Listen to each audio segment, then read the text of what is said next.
fixing your mouse.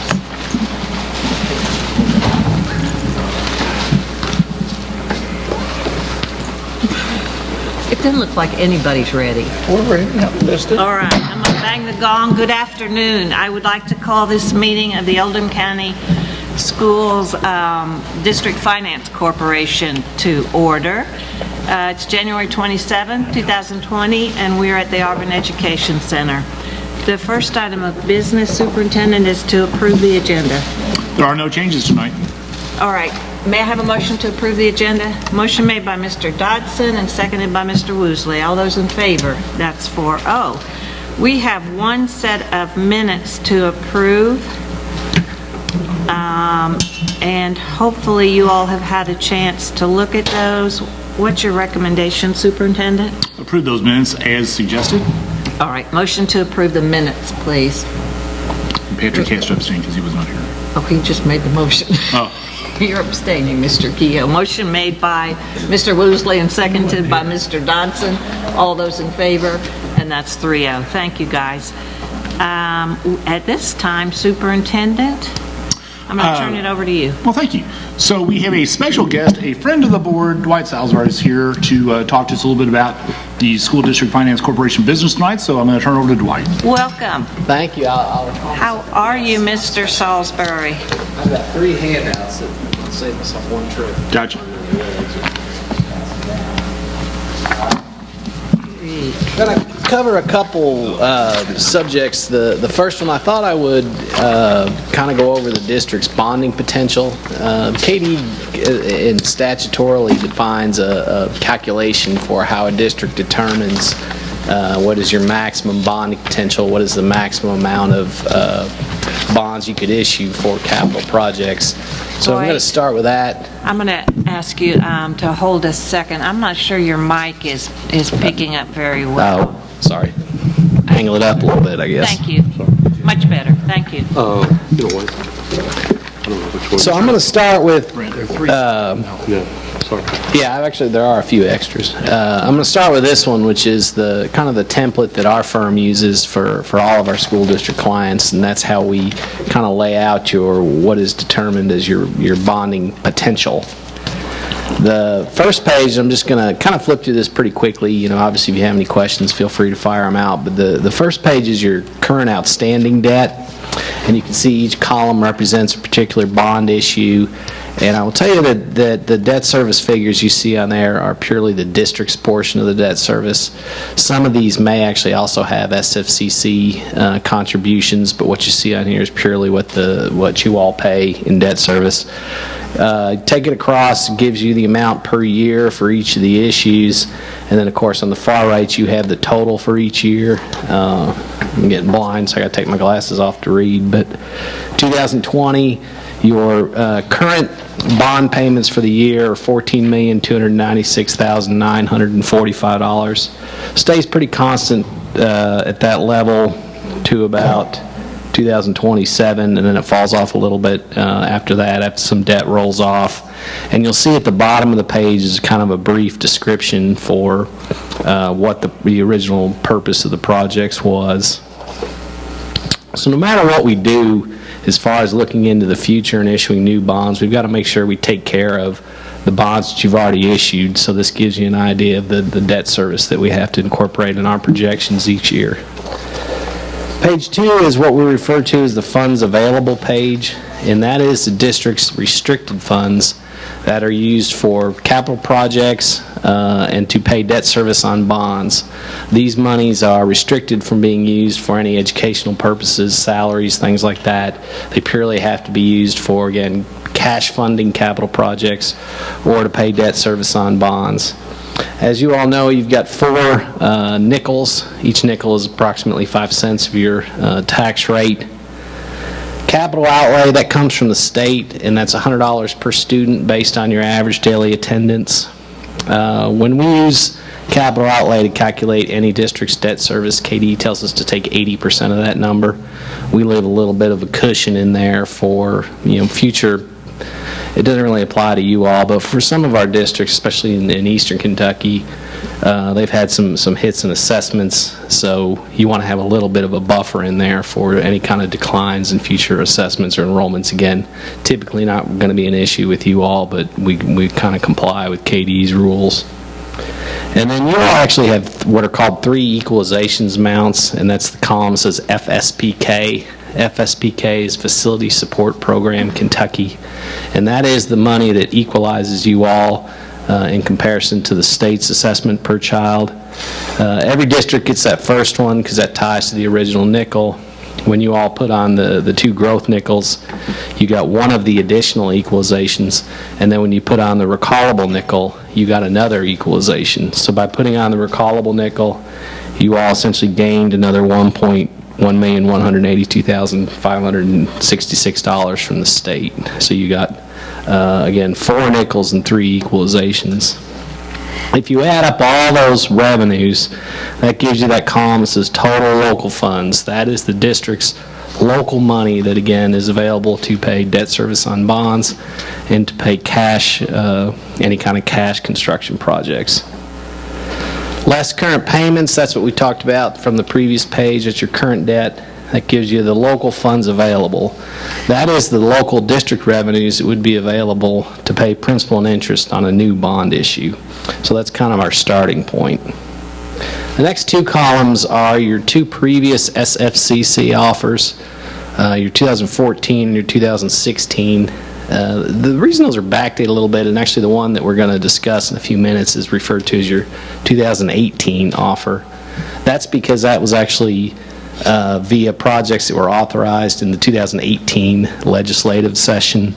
And again, these 2 would have been authorized in the 2016 legislative session and the 2014 legislative session. So you've got 2 previous offers that we haven't used yet. You can see your 14 offer was $37,559, and your 2016 offer was $5,244. Really where that number comes from is the state takes, every 2 years the legislature authorizes a certain amount of construction projects when they set the budget. Last year, and it was in that letter, I think it was $58 million they authorized. So they say, okay, we're going to do $58 million worth of projects. SFCC then says, okay, if we were to issue bonds for $58 million worth of projects, our annual debt service would be X, whatever that is. They then take all the district's facility plans and look at their unmet need on the facility plan, aggregate them all together and come up with a statewide unmet need. And then they allocate that annual debt service to each school district based on that school district's percentage of the total unmet need of the state. So if your unmet need was 1/10 of 1% of the statewide unmet need, you're going to get 1/10 of 1% of whatever that annual debt service amount is. So again, for you all, that's where those 2 numbers came from. In 14 and 16, those 2 calculations were done. When you get an SFCC offer, you get 8 years to use it. So they're just kind of sitting there waiting for you to do a project that meets their requirements in order to use those offers.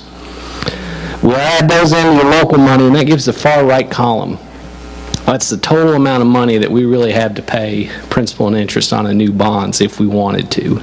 So I take those numbers and look at, okay, if that was the amount we had to pay each year, had available to pay each year on a brand new bond issue, how many bonds could we sell? And if you flip,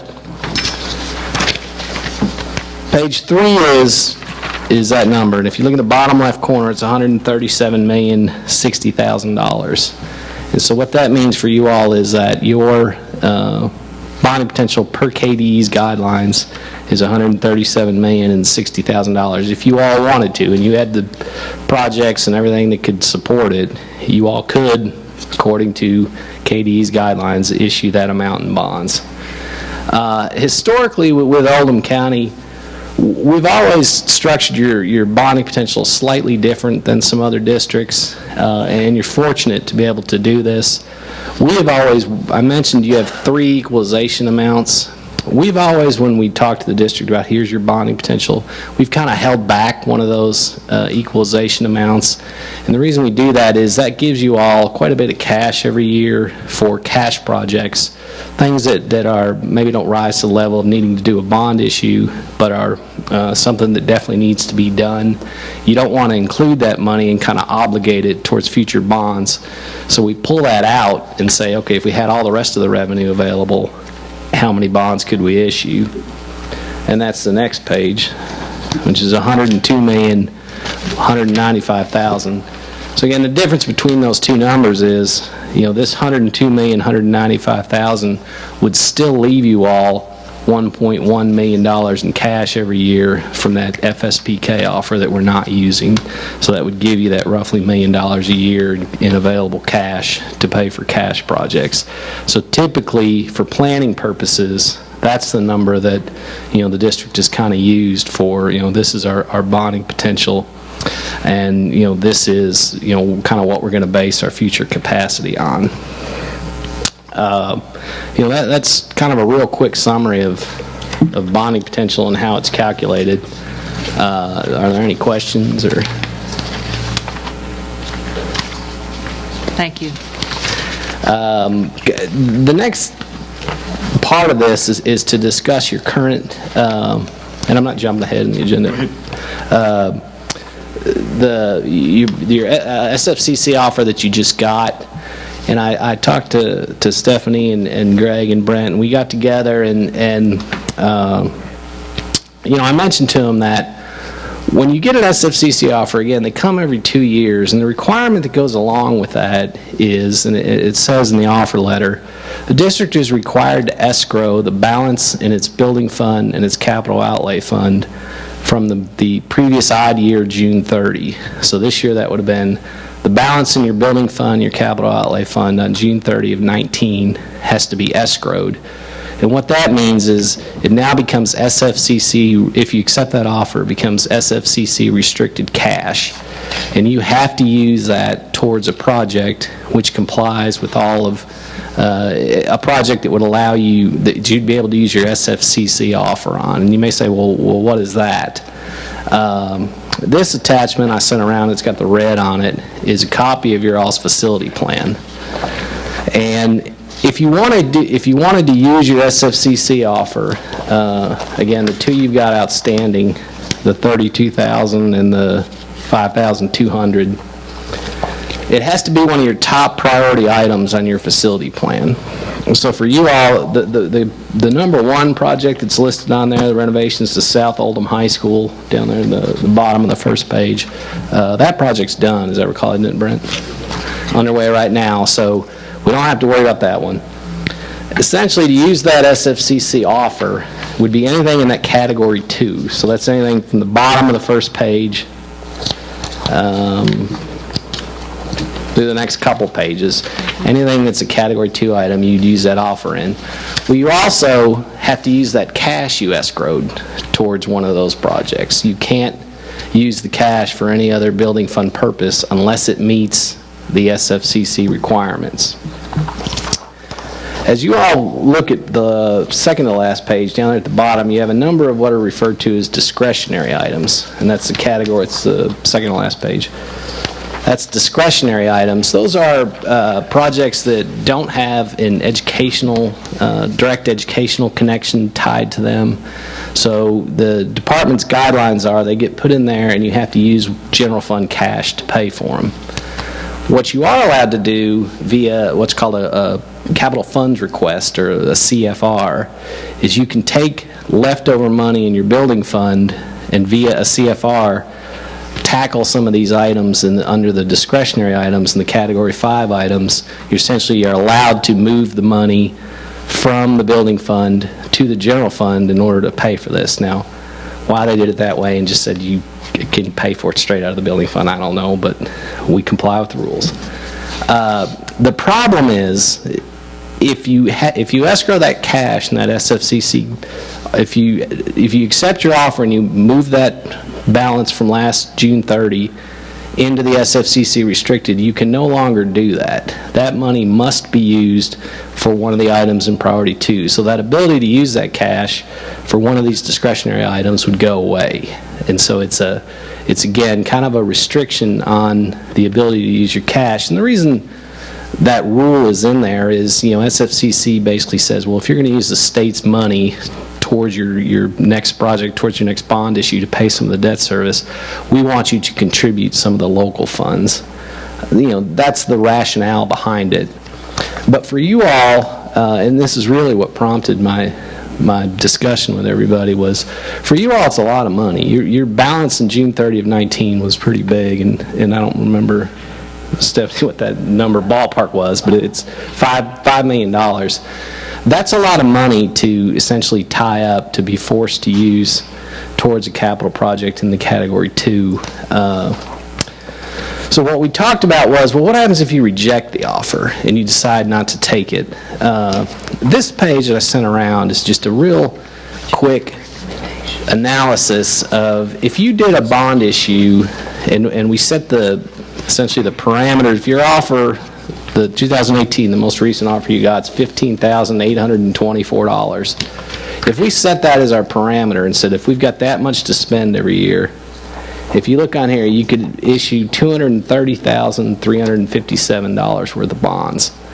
So another way to think about it is, if you choose to reject that SFCC offer, you are foregoing $230,000, a principal amount that would go towards your next project. But you gain the ability to use a lot of that restricted cash for your discretionary projects. So I think between the balance of the two, for a district that has $100 million in bonding potential, adding an extra $230,000 is not necessarily that big an impact, but the ability to have the freedom to use that building fund cash the way you want to, and for some projects that you might want to take care of but you ordinarily might not be able to, I think it makes sense to consider rejecting the SFCC offer, again, to give you all a little bit more flexibility on how to spend that cash. I will tell you too, just as a side note, Bob Tarvin, who used to be the head of SFCC for 20 years, actually works for Ross Sinclair. I talked to him about all this, and he agreed with me that he thinks it makes good sense to consider rejecting the offer, just to have the ability to have a little bit more freedom with the cash. Mm-hmm. And also the BG1, which I think is the next item on the agenda, we're initially going to approve, because you've even got your previous 16 offer has quite a big cash requirement tied to it, that your last two projects we've actually been able to tie into that cash that's sitting there and use it for that, because you have to use it for a project. But I think going forward it would make sense to consider rejecting the SFCC offer, again, to give you all some flexibility on how to use that money. Another thing on this discretionary item, a lot of the discretionary items, both with you all and with most districts, a lot of your athletic upgrades are listed on there, because again, you have to pay for it with general fund. The department doesn't want you to use restricted fund bonds to pay for any kind of athletic improvements. So typically for most districts, the stuff on there are athletic things, and then smaller paving and lights and all that kind of stuff. An arts center, believe it or not, they would prefer that an arts center be paid from general fund dollars, because they don't view that as instructional. That's interesting. Let me ask you a question. Since the arts center is going to Kappa, wouldn't that be instructional now? I was going to say Brent can answer that, because we've had that discussion. I think the short, quick answer is yes, in the future it would be. The more lengthy answer to that is, based on the time that this facility plan was done, it wasn't considered in that capacity, because of the way we were using it at that time. But just like Dwight was saying, that would free up the ability to use funds on that type of project now, if we take the recommendation that he's offering here.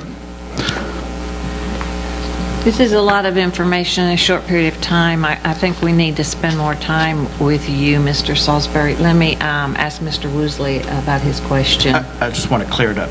So the state is saying, here's $15,000. If you accept it, you have to agree not to spend your $5 million on anything other than a Category 2. Yes. Which started? Or If you had had we had other items as a one, it would only be one. One or two? Until one was gone, and then you could go to two. Okay. But since we've already started the project, we're down to only twos in our priority list. So yes, it would be restricted to priority two projects. And what you're asking us is to decline the 15,000 so that we can spend the 5 million on category 1 through 5 as our LPC shows up. As the board sees fit, yes. Okay. Yes. Has any other district declined SFCC money? Yes, some districts have declined it, and I can also tell you that some districts have essentially let it run out. I mentioned you have 8 years to use it, so you'll periodically get, hey, the following districts have their offers are going to run out unless they use them by, next January. We'll contact the district.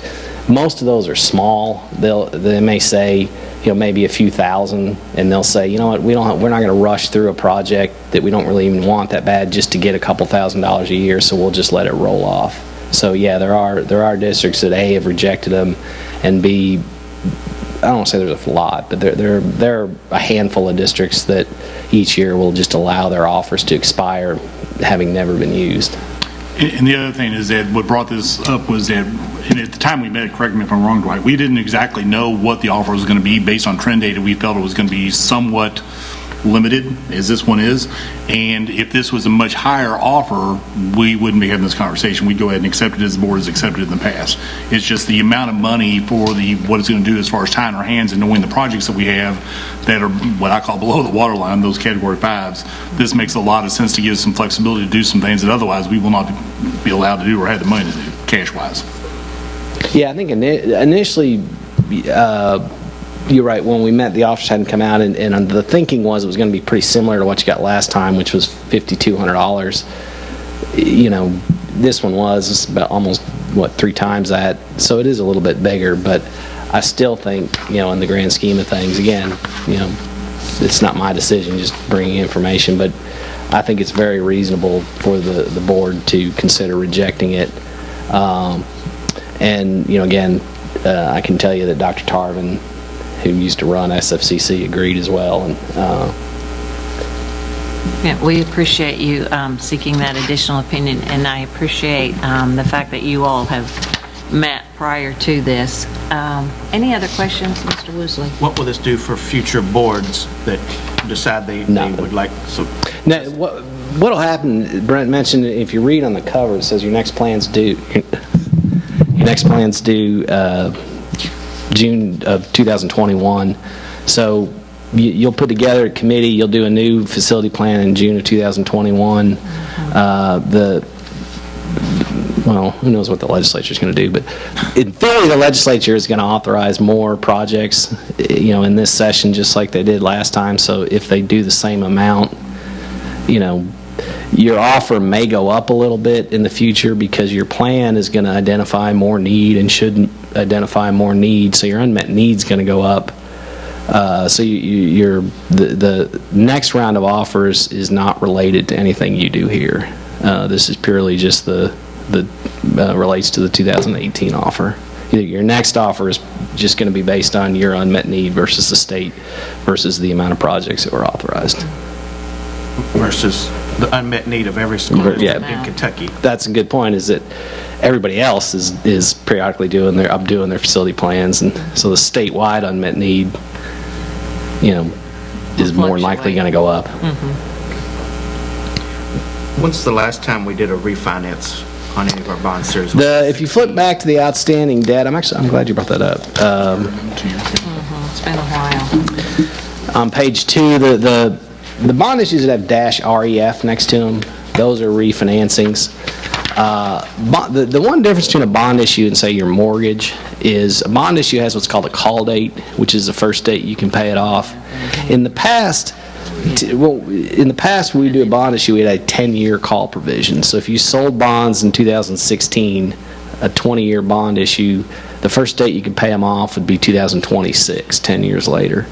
We used to be able to, let's take that example, maybe in 2024, we could go ahead, sell new bonds, and put the money in the bank, and you invest it in a treasury that's going to make the payments in 25, and then in 26, this escrow account we created will immediately pay off the old bonds. And we used to do that quite a bit, and you all have done quite a bit of those in the past.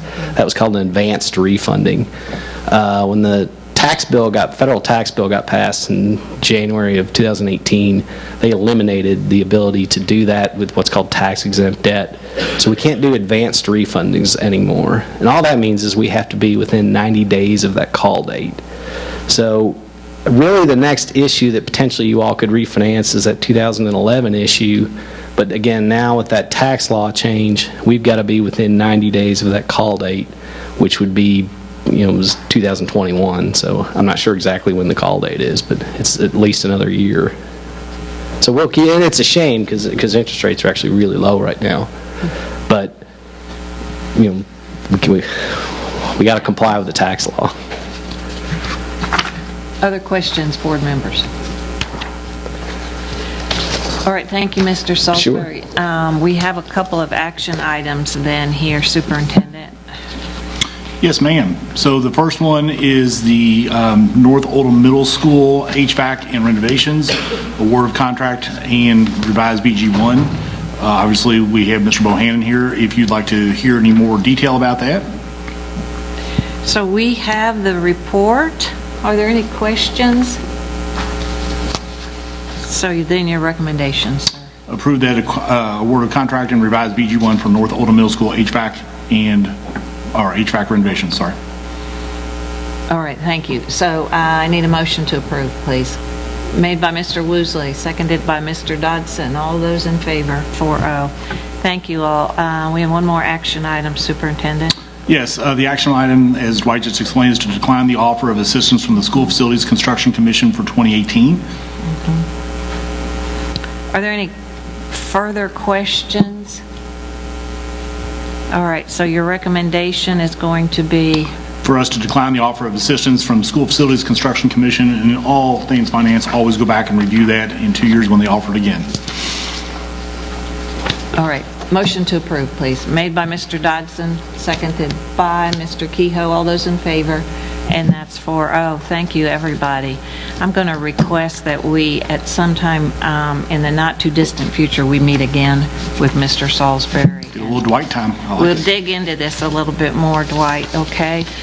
All right, so your recommendation now, Superintendent? I recommend to adjourn the District Finance Corporation meeting. Excellent. Motion to adjourn the District Finance meeting.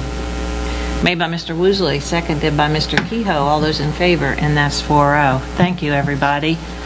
Mr. Salisbury, it's always a pleasure. You're welcome to stay for the rest of the exciting meeting, but you don't have to. That's all right. Well, I'm glad. All right, excellent. Good to see you. All right, we're going to go immediately into our opening of the Oldham County Board of Education, and again, it's January 27, 2020, and we are at the Arvin Education Center. Superintendent, the first item of business is to approve this agenda. Any additions? There are no changes or corrections? additions to this agenda. All right, motion to approve the agenda, please. Made by Mr. Kehoe and seconded by Mr. Dodson. All those in favor, and that's 4-0. We're going to go straight to the instructional session. It is my privilege to introduce once again to you Mr. Alec Johnson, who is the Director of ELL. Welcome, Mr. Johnson. Good afternoon.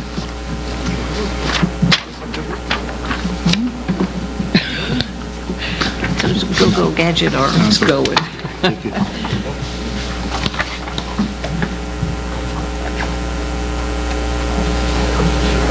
Okay, good afternoon. So I'm going to talk a little bit about the English Language Learners Program, and if at any time you have any questions, please feel free to interrupt me and ask me any questions, Thank you. hopefully about English Language Learners, but I'll make up answers to other questions. Thank you, Mr. Johnson. So it's been a little while since I've been here. There's been a little bit of turnover in the board, and I wanted to back up and just do some basic what's ELL. Yes. So who are English language learners, or the state language now is English learner, but ELL, EL, same thing. So how students become an English language learner is that they come from a non-English language background. There's a language other than English in the household. Their parents respond to 4 questions when they first enroll about that language background. Those are questions like, what language do you most often speak to your child? And if a language other than English is indicated for any of those 4 questions, then the student is, by regulation, assessed for English proficiency. We use 2 different tests. We use something called the Kindergarten WAPT. Doesn't mean much, those letters. Or we use the WIDA online screener for grades 1 through 12. I anticipate that in the next 2 years there will be a kindergarten online screener as well. But right now we're still using a paper pencil one-to-one test with kindergartners. And the results of those assessments tell us that the student is either proficient in English or not proficient in English. And if they're not proficient in English, then we talk with the families and ask their input on whether they want their children to participate in the ELL program or not. So I wanted to give you just a little bit of demographic information. So we have 305 currently active ELL students in Oldham County. And I should note that that's about 2.5% of our total population. It's about a 3% increase over the last time I was here, which was about 3 years ago. So we've grown just a little, but not too much. We are required to monitor students. So I'm going to talk a little bit about assessment, but students eventually demonstrate proficiency on English, and then they go into something called monitoring status, and we are required to monitor students for 4 years after they exit ELL. So we have 305 active ELs, and we have 176 monitor students right now. Of our active ELL students, we have about, give or take, 30 languages. It changes by the day. I just taught KDE a new language last week, so I didn't teach them the language, I taught them the name of the language, so it changes daily almost.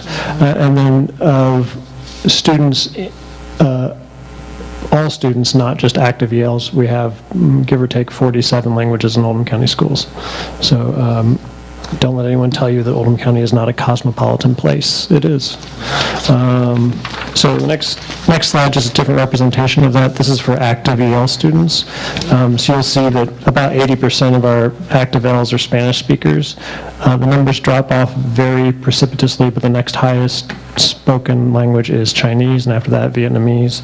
Among non-ELs, it's a little bit different. It's Spanish, Chinese, and then Arabic is the 3rd highest. So let's see. And actually, there were a couple other things I wanted to share just on this screen. So, for all students in Oldham County, again, this pie chart is active ELs, but for all students in Oldham County, we have about just shy of 500 Spanish speakers in our schools. We have about 495 based on information parents have provided.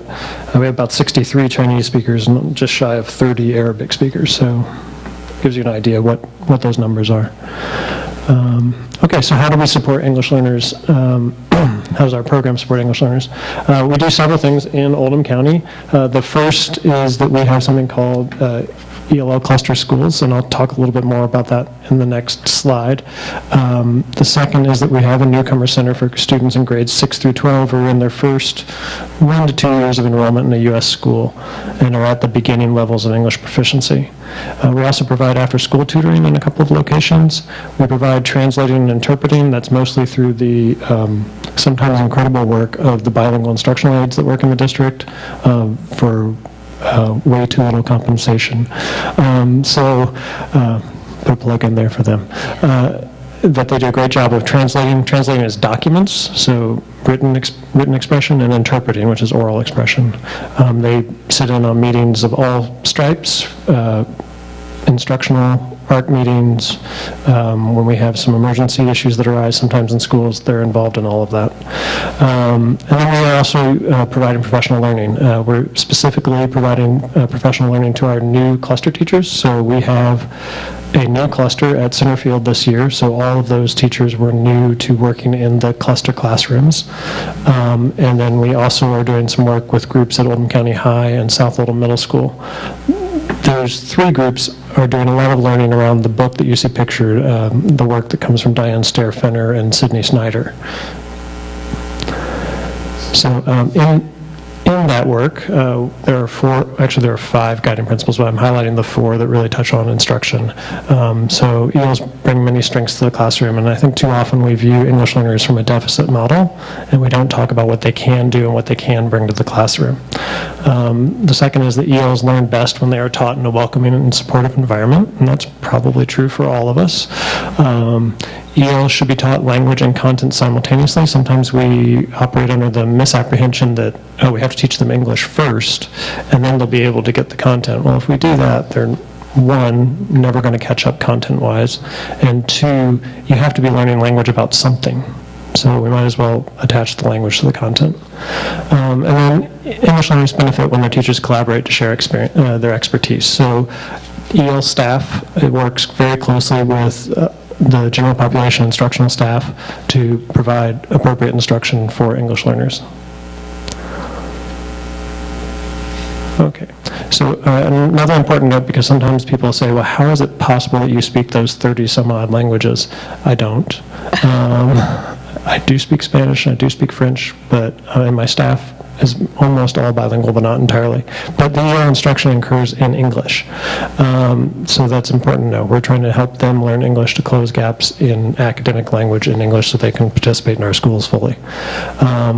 We're focused on developing literacy and language skills across 4 domains: listening, speaking, reading, writing.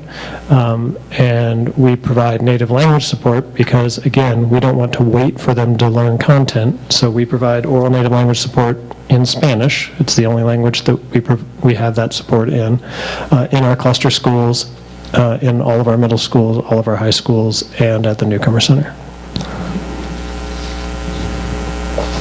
Okay, so I mentioned earlier the cluster schools several times, actually, so I wanted to take a few moments to explain that. Essentially, it's an efficiency measure.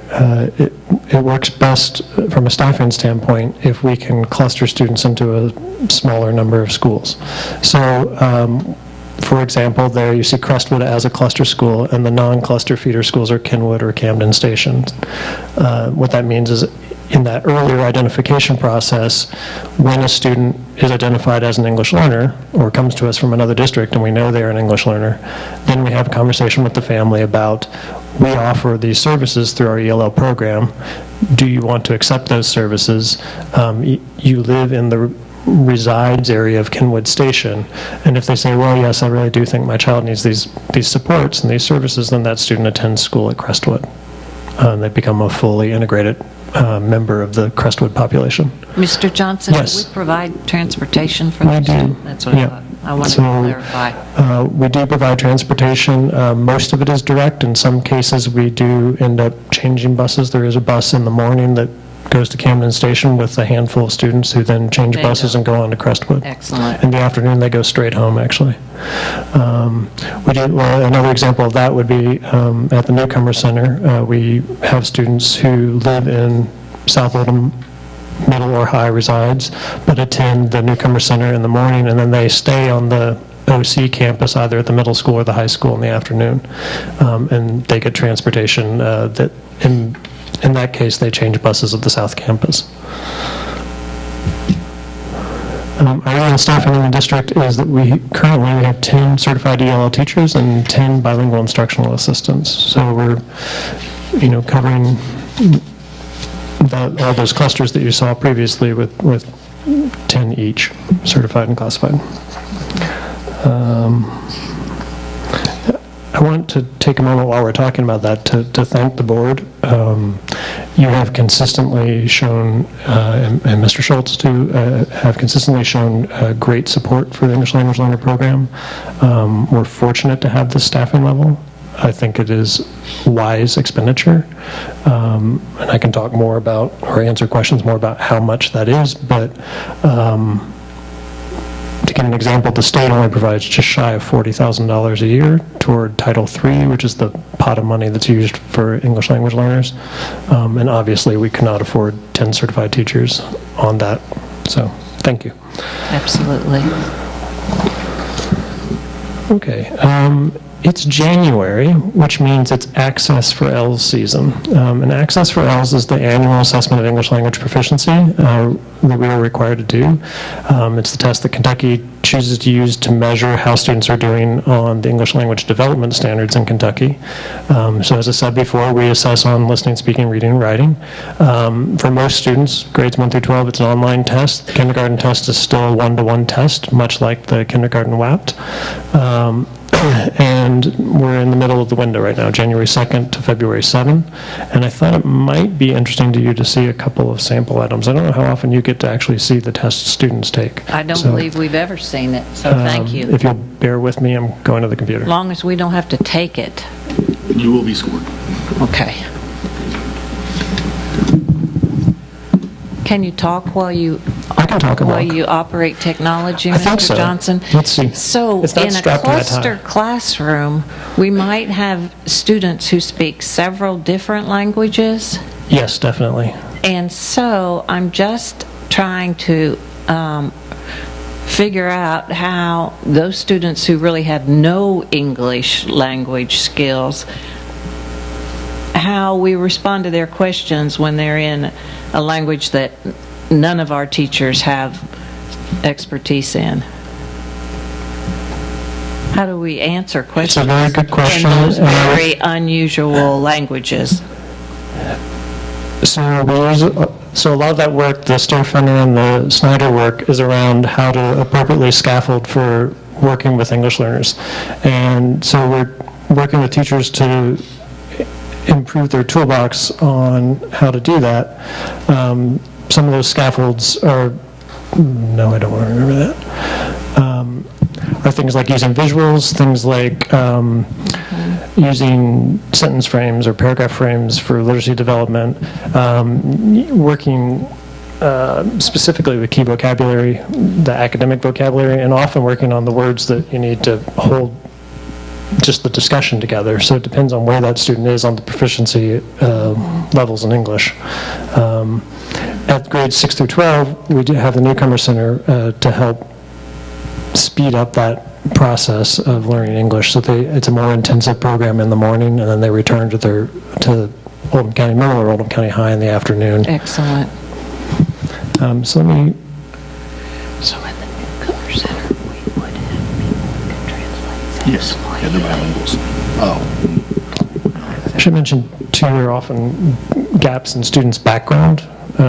For example, you can imagine being in a U.S. history class, but if you grew up outside the U.S., you've never had U.S. history. So you get to high school, and I know we're changing social studies standards, but using it as an example, it would be an assumption that you had middle school, the first half of U.S. history, but you arrive in high school and you don't have that background to build off of. So Yes. sometimes we have to fill that in to a certain extent. Excellent.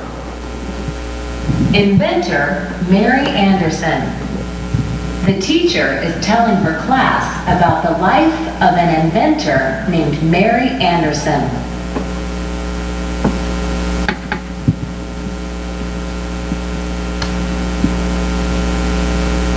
Take a moment now to read the answer choices.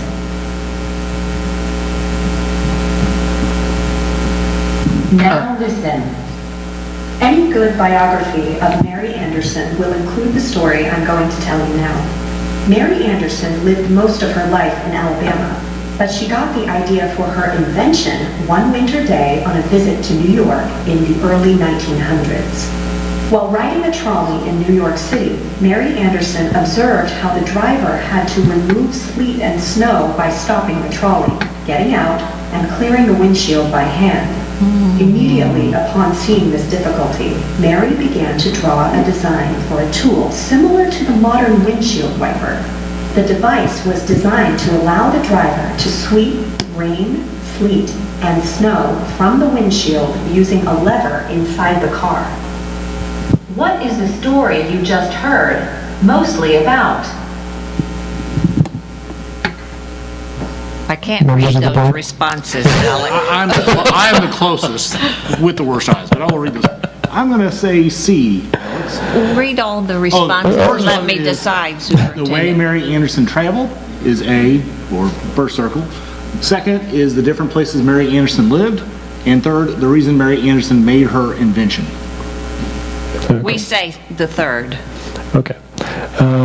So part of why I bring this up is, so this is a listening domain. Again, listening, Yes. speaking, reading, writing. Yes. That was a lot of text. The spoken text, the question is asking you basically to get the gist, to get what's the main thing going on in this passage. Students hear it one time, so, and this is for a student who's at a higher proficiency level, but I still think it's important to think about, like, if you had just heard that passage in Swahili? Spanish or French or Arabic, and you were learning those, think about how much text that is that you have to then synthesize and find the answer. I think in the interest of time, I'm not going to do another one unless you'd like to see another. Well, I wish we had more time, Yeah, Mr. okay, Johnson. moving along. I really appreciate the demonstration of this example, and I'm really pleased to learn that it was a female that invented the windshield wiper. I never knew that. Now you do. Let's didn't know hear it was it Mary for Anderson. Mary Anderson. Whoop, Don't whoop. you forget it. I will thank her next rainy day. I think Rain-X.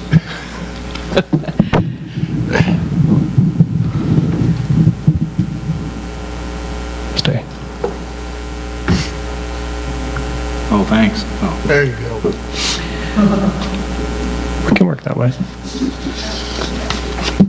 All right, great. Thank you very much. So we get results back usually in late April or early May on Access. And Access gets incorporated into our state accountability system in a number of ways.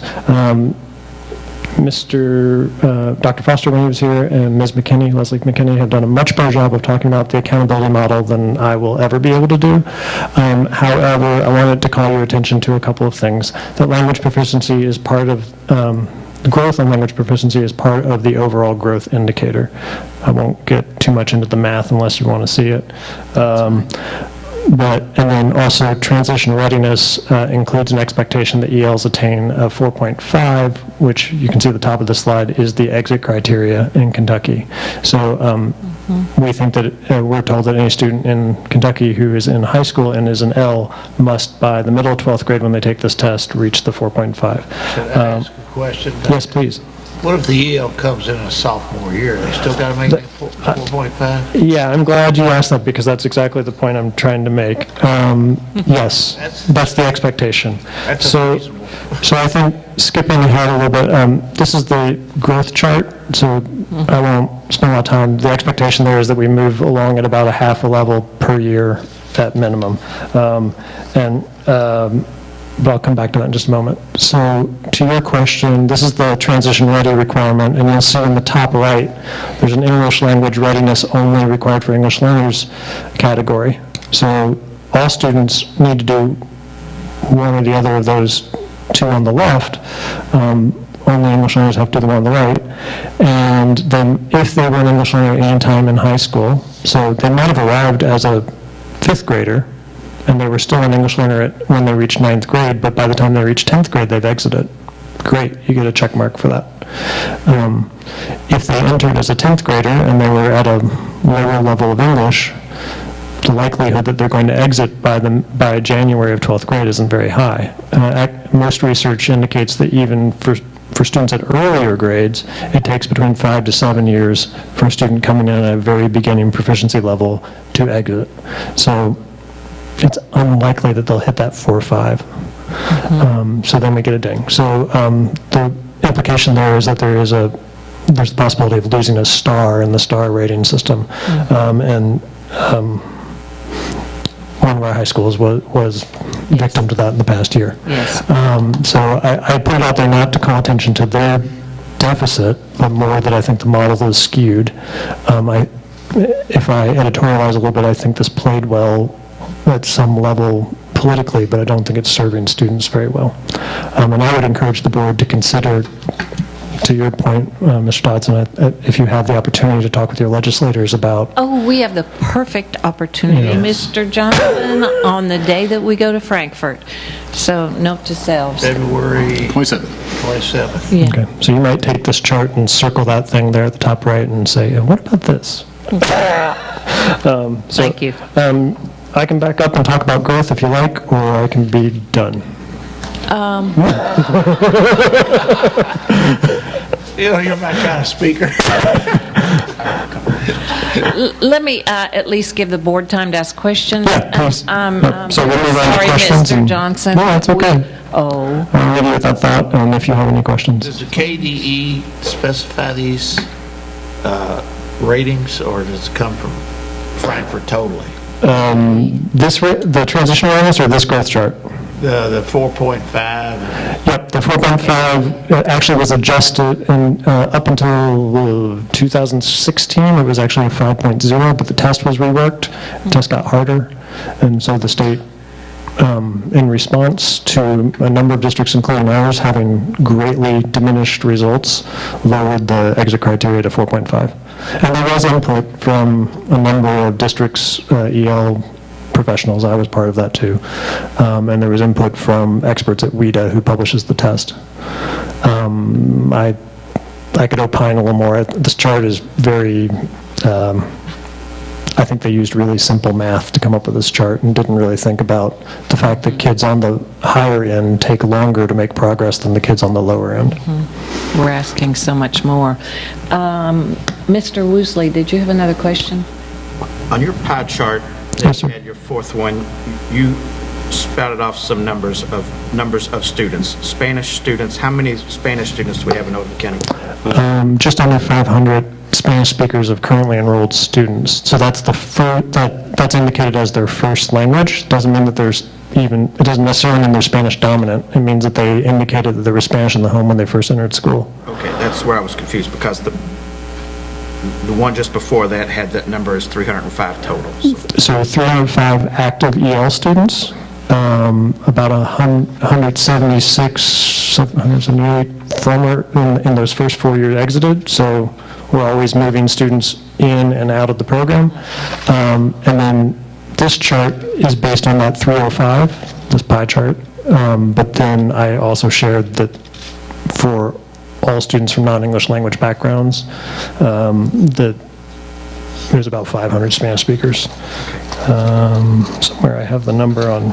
That's okay, you answered that question. Okay, And great. then what's the average number of weeks somebody would stay at the Newcomer Center?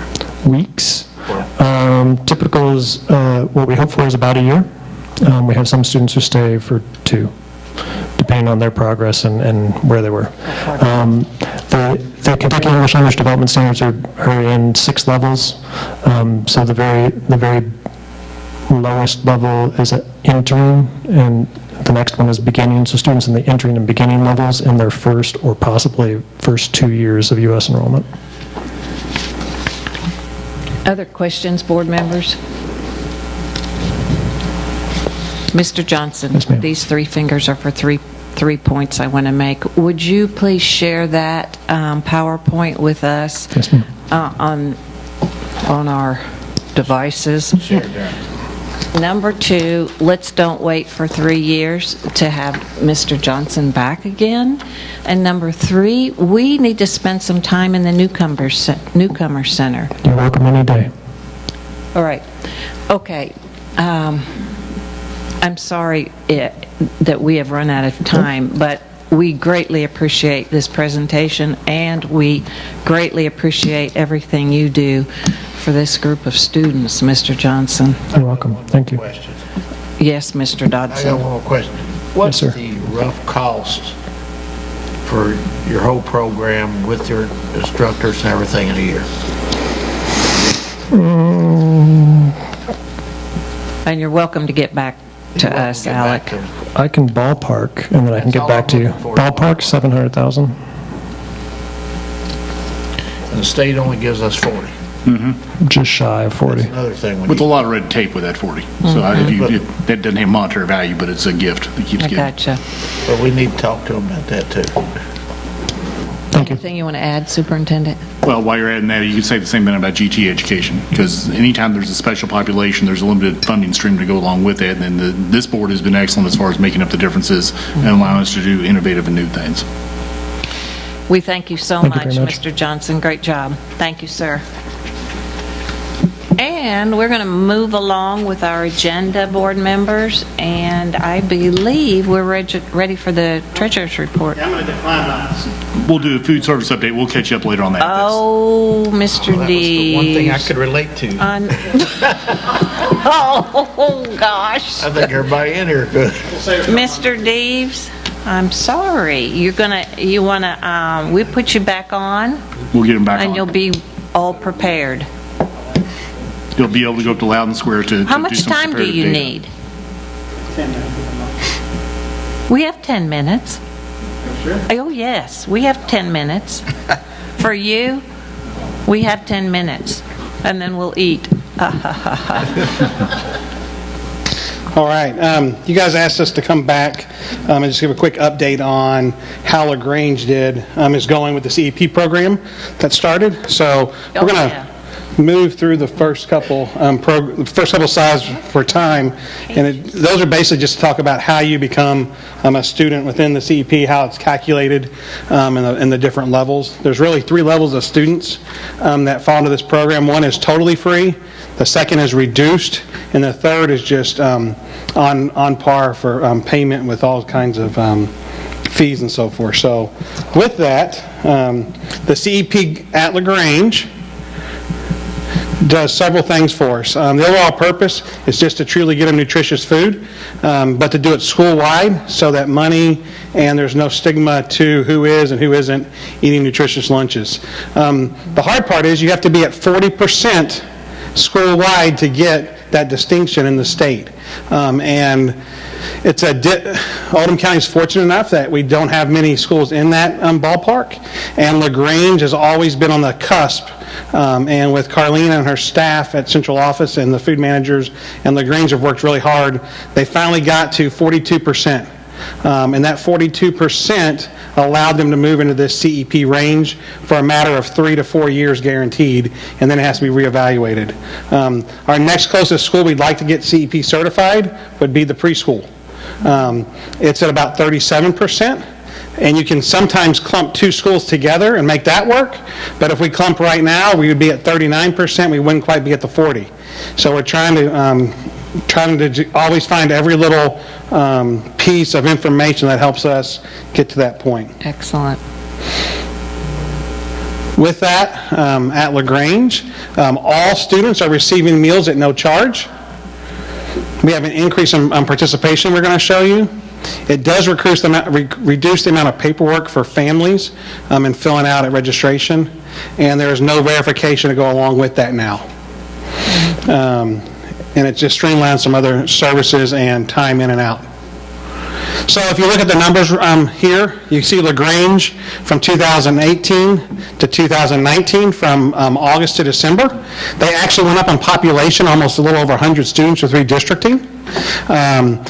The left-hand columns are your lunch numbers. So on an average daily lunch number in August of 18 was 263, went up to 279, and LaGrange in 2019 went August to 398 and 420. So that's a 17% increase over the previous year, and the previous year has actually gone down. So you just see the number of years, or number of students who are actually using this program. So about 20% of the kids who are not using it on a daily basis on that piece. Excellent. You look on the right-hand side on numbers of breakfast participation. Those are starting to go up more and more. The numbers still are not as high as lunch participation, but all breakfast is free as well at LaGrange for all students. So every student, when they get off the bus, walk right past, they move the cafeteria and lunch line up to the gymnasium. Every student who gets off the bus can grab a lunch and then go to their classroom. Car rider students can come off out of the car line, go upstairs, get in line if they want to, and get breakfast that way as well on that piece. So I want to show you this. It's a little bit more, and this is from perspective of the students. So we wanted you to hear from the students about what this program meant. You might have to listen, it's kind of quiet, but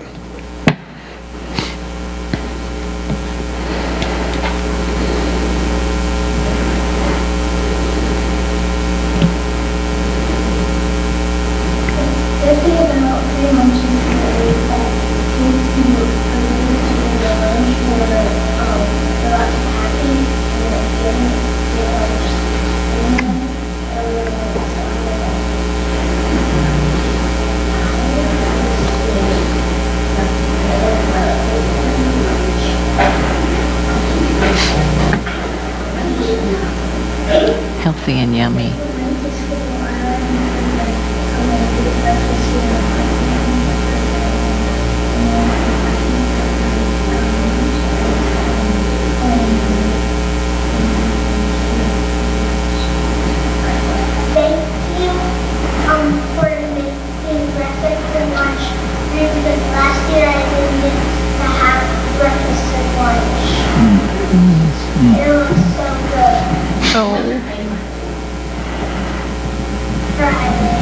Why is Friday your favorite?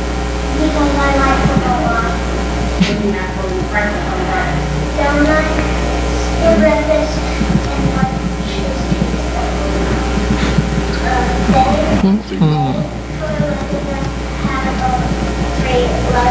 Free lunch and breakfast this year. Because last year we didn't get to have lunch, breakfast.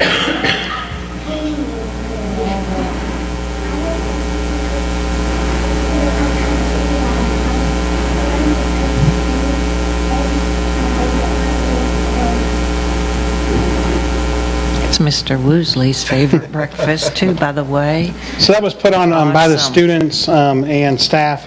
Just to number one, say thank you to the lunch ladies and to you guys for helping that program come. The one student said, you know, I didn't get lunch or breakfast that day, and we went back and we started looking, and the, oops, can you go back to the slideshow real quick?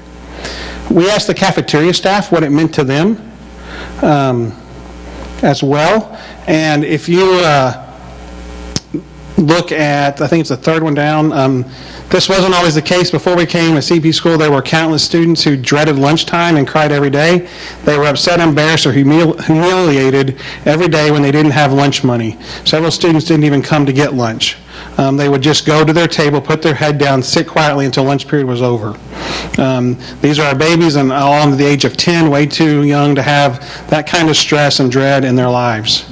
Many of our students didn't have food at home. Lunch was their last meal of the day.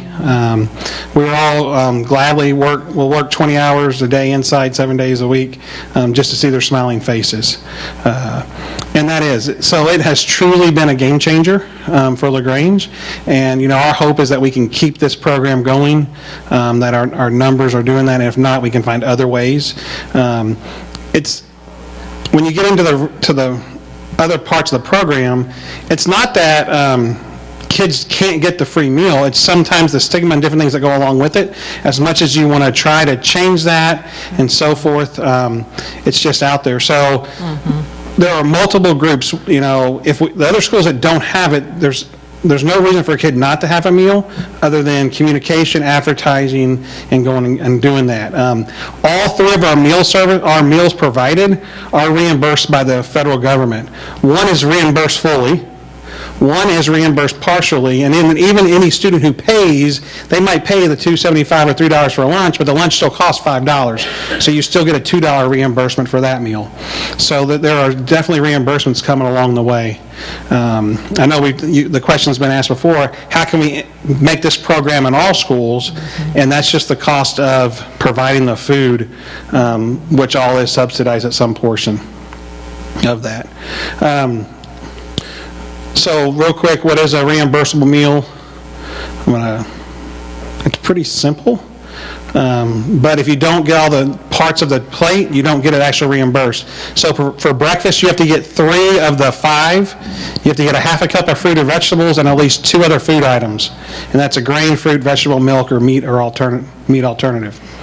Okay? And so you have to have at least 3 of those, and 1 has to be a fruit on that piece. For lunch,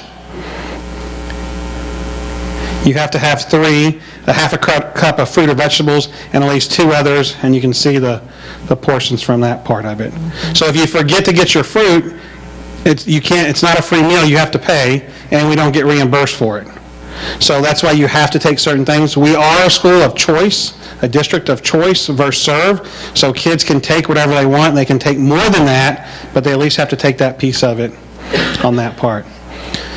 The last thing we're trying to do is we're trying to increase breakfast participation through 3 different ways. You can do breakfast in the classroom, we can do grab-and-go breakfasts, or we can do second-chance breakfasts that you can start after a first period after class starts. And so South High has been demonstrating that for us.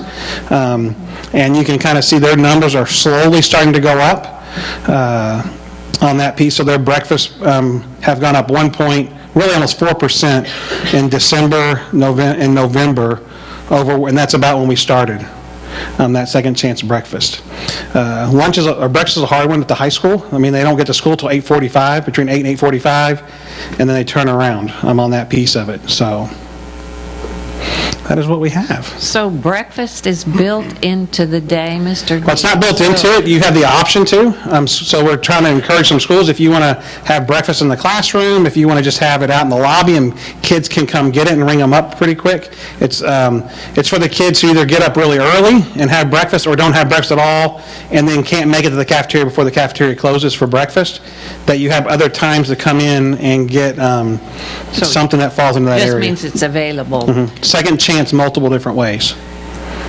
Is it available at all grade levels? Or are we Yes. speaking mostly about middle and high? For second chance, it can be at all grade levels, but the schools have to embrace it, and we also have to be able to staff it and have that piece to go with it. Well, I was thinking about our high schoolers who take that very early morning class and how nice this would be. Yeah, every school has a breakfast program currently. Yeah. It's just, you can see the numbers. I mean, in September, only 102 participated at South on that piece of it. It's just, it has never been a huge draw Right. to go get breakfast at the middle and high schools. Right. Nice presentation. Thank you, Mr. Deves. Are there questions, board members? Mr. Woosley. I'm glad you stopped reading there because I thought I was going to get something in my eye there. Why is it that we have still only 83% participation in lunch at LaGrange Elementary in December? Is that because the other 20% is bringing their lunch? Well, it's multiple. Either they're bringing their lunch, which, in our county, we're fortunate enough that a lot of kids can bring as nutritious and homemade lunches every day. I'm on that piece of it, and you can't compete with the quality of some of that. Some of it's name brand. Kraft mac and cheese does better than mac and cheese off of our cart sometimes. It is what it is. The other part is, if you don't get those three pieces, those three needs for that plate, we can't count that as a meal. So there's not as much a la carte options at the elementary, but when you go to a middle high school, there are multiple lines you can go to. So you might only serve 400 or 500 meals, but then you have another group of kids who are going and getting single items, but it doesn't constitute a meal. They might get a hamburger and a bag of chips. They might get a hamburger and a piece of fruit. They might get a soda and something else, or not a soda, but a drink and something else, but not say soda. But they're getting a la carte items, and so they're getting food as well. So a lot of times people will say, well, wait a minute, there's only 500 kids eating out of 2,000. Well, no, it might actually be more like 1,200 kids are eating, but they're not all getting a reimbursable meal, and we can only track reimbursable meals for this piece of it. So who tracks the reimbursable meal? So it's up to every when you come out of every line, there's a cash register, and they will tell you, hey, this is what you have when you put your lunch number in, and if you don't, they'll encourage you, hey, you can go back and get this. If they don't, then we don't get reimbursed for that, even though we still only charge $2 and it costs us $5. We don't get reimbursed from the federal government for those other three. So we really encourage them to go back, but we can't force them to. So we've come up with their share tables in different ways so we don't have as much food waste. But then you get into, has it been kept cold long enough? What do you do with it afterwards? How do you donate federal food? And then we're working on ways to fix that as well. Yeah. So kids can come and grab stuff off the share table, and you have allergies and everything else in between. Excellent. Other questions, board members? Anything to add, Superintendent? No, besides, school food service has done a great job trying to meet a variety of needs across all the schools. I know this has been, since I've been here, a little bit of bone contention with a couple of board members, one that's no longer with us, as far as talking about taking over the food service and just not doing with the federal things. That's not affordable, and so what school food service is doing is trying to make it work for everybody. Right. Will this be your last presentation regarding food services this year, Mr. Deves? We have the annual report. Yeah, we'll do something, we'll get the annual report. We'll also come in, we can talk back when we do mini sessions as where our departments are going. You're right. If we want to dig a Okay. little bit deeper. Okay, so that we can get a better overview. But Overview of funding and This is an stuff. awesome program. Thank you so much. I'm glad that we took time. Thanks to LaGrange for doing it and Yes. making it work. We don't have LaGrange here yet, but we do thank her. Okay, thank you, Mr. Deves. Now we are ready for the treasurer's report, Superintendent. Ms. Anderson, let's rock and roll.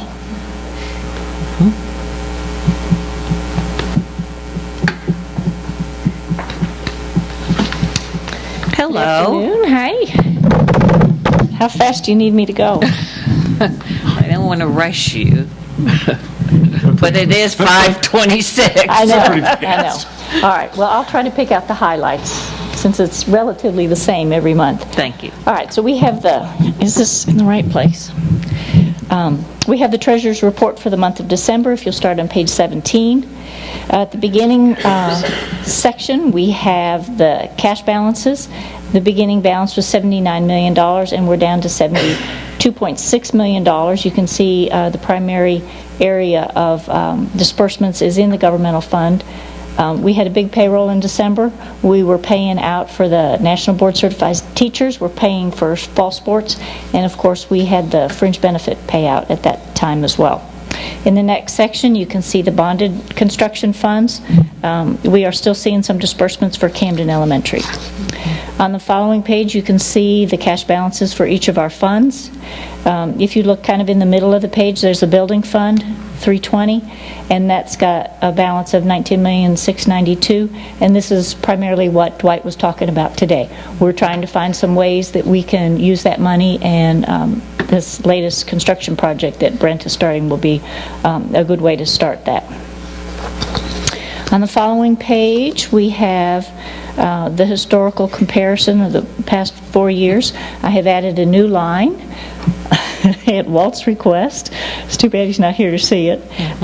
He did request seeing a line about the contingency. This is a little bit difficult because this is a report showing actuals, and what he wants is actually a budget item. So what I've done is I've shown the beginning balance roll forwards. It's as close on the actual side as we're going to get comparison to the contingency. So you can see in fiscal 17, essentially what happened was, based on all the prior years, essentially it's our retained earnings, the money that was left over from prior years, we rolled over $17.6 million. The following year, we rolled over $17.4 million, so we were dipping into that a little bit. Fiscal 19, we rolled over $18 million, so we saved a little bit that year. And then fiscal 20, again, we went up a little bit, and our budget right now, the actual contingency is $15 million. So we are expecting to see some drop in the contingency. I'm hoping it won't be quite that far, but I hope that gives you what Walt was looking for. As we go down in the next section, we've got the property tax, general property tax. We're at 94% collections, so we're really coming to the end of our collection period. And for the sake of time, we'll just scoot on with that one. The next page, we've got the revenue by detail account, and you can see our property tax revenue is up over the prior year. It's up about 1.8, and the other one I want to call to your attention is the SEEK program is actually down about $682,000. So that's the conundrum we have. If we go to page 22, we will show our expenses by category. What I want to bring to your attention this time is under salaries, we've got this account 0110R, certified reimbursement, and this shows the cost of the additional teachers primarily that the schools need for their specific needs, whether it's extra help in English, extra help in math. The budget for that is 2.6, and they have paid off about half of that so far. That is a cost to them and not to the taxpayers. In the next section, we've got the employee benefits. In the last two lines, you can see the fringe benefit payment. We've divided that into CERS and KTRS, and that's about $1.7 million. There's about $3 million in taxes paid on top of that, so that comes to the $2 million that we were expecting. All right, so nothing really significant in the rest of this report. So let's skip over to page 30, which shows our expenses by function. So the part that KDE focuses on the most is these 1,000 areas, so that's the instruction. They want to see those costs going up. So if we look at fiscal 19, that was $18,781,000. This year on instruction, it's $2,086,000. Or 21 million, sorry, and 86,000. So we are seeing an increase there. So that is the direction they want to see us going. All right, on page 32, we have the bonding report that hasn't changed since September. And then on page 33, we have the balance sheets by fund. And page 45, we have the income statements by fund. And I'm going to go grab another sheet.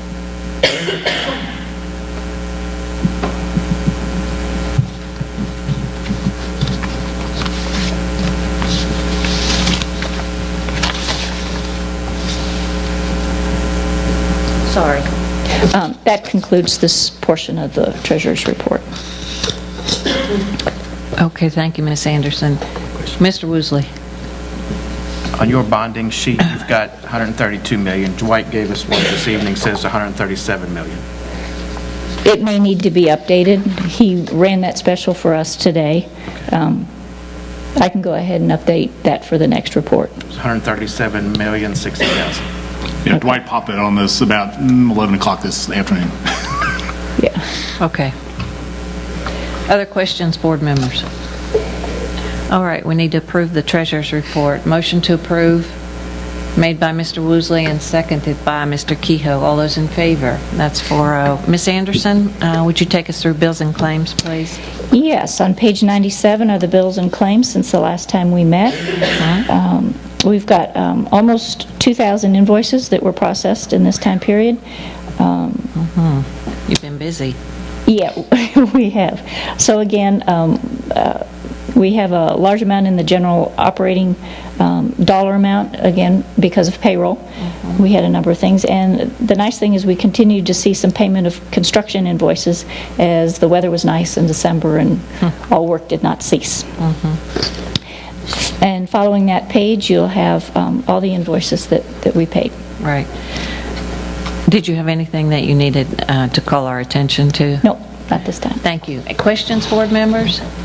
All right, motion to approve bills and claims made by Mr. Woosley and seconded by Mr. Dodson. All those in favor? And that's 4-0. Thank you, Ms. Anderson. Thank you.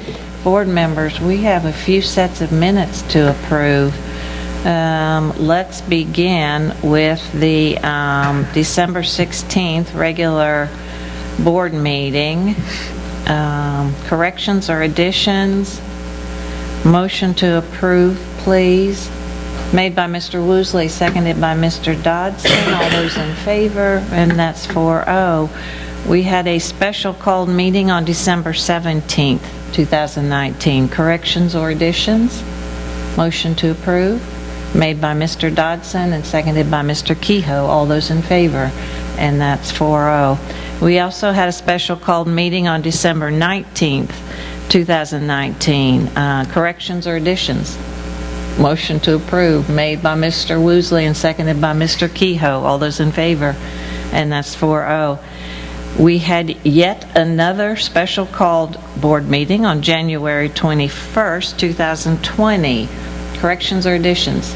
Motion to approve, made by Mr. Dodson and seconded by Mr. Kehoe. All those in favor, and that's 4-0. No rest for the wicked. Superintendent, we are ready for the notice to the Board of Personnel items, sir. So obviously this is much smaller at this time of the year, which we're always very thankful for. A lot of leave of absences, just happens with the nature of the beast. But beyond that, nothing in particular to draw your attention to. Are there any questions or comments on that report? Excellent, thank you, sir. We have items A through G in the consent agenda, and what's your recommendation, Superintendent? Approve all consent items as presented with backup documentation included. Thank you, sir. Motion to approve the consent agenda, made by Mr. Dodson and seconded by Mr. Kehoe. All those in favor, and that's 4-0. We're going to go into executive session now, board members, pursuant to KRS 61.8101C, to discuss the following matters: 2 litigation matters pertaining to student injuries, 1 litigation matter pertaining to a non-student injury, and 1 special education matter. The board needs to go into executive session pursuant to this KRS 61.8101C to discuss litigation preparation, the public disclosure of which would jeopardize the board's position. Motion to go into executive session made by Mr. Dodson and seconded by Mr. Woosley. All those in favor, and that's 4-0. Thank you, everybody.